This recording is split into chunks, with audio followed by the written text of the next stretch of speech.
Trump's war on the Federal Reserve just hit a new crazy level, and it's putting the global economy at risk. And this most recent move centers around the constitutional standoff between Donald Trump and this woman, Lisa Cook. Because Trump just said, "You're fired." She said, "No, I'm not," and now nobody knows what's going to happen. And so for context, you should definitely know who Lisa Cook is, at least from here on out, and why many people say she's one of the few people keeping Trump from wrecking the American economy more than he already has. So in short, she's a very accomplished economist, professor, and actually since 2022, the first black woman to serve on the board of the Federal Reserve, with Biden appointing her to a 14-year term that ends in 2038, that is, unless she is removed for cause by the president. Now, that appears to be exactly what Trump is attempting to do, though it's unclear whether he actually can, because the law that created the Federal Reserve in 1913 didn't specify what a legitimate cause for removing a board governor would be. So legal experts generally agree it's some kind of malfeasance or dereliction of duty, but the question has never actually been tested in court because no president in history has ever tried to do it. But of course, we're talking about Trump, and he loves bulldozing norms. And so what we're seeing is that the malfeasance that he is alleging is that in 2021, Cook apparently listed 2 different properties as her primary residence within 2 weeks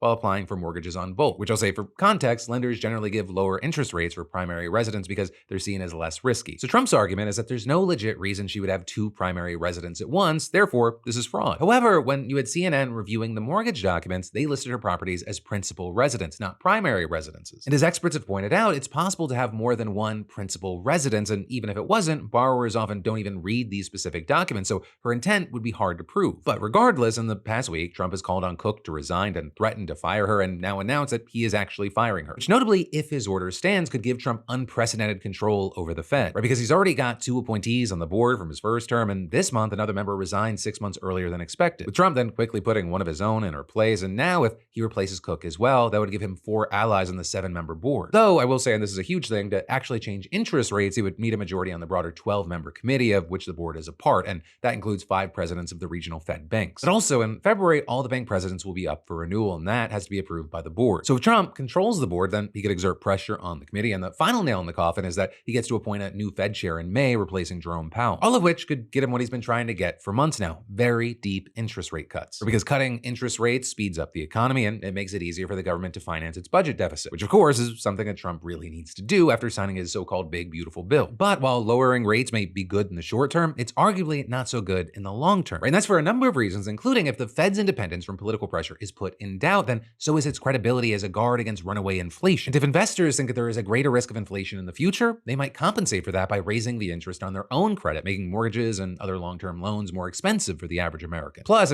too much inflation is just bad in itself. All of which is why Trump's advisors have so far convinced him not to fire Jerome Powell, but Trump's getting antsy. Reportedly, he wants rate cuts as much as 3 whole percentage points, which, in case it does not sound like much to you, to be clear, that is enormous.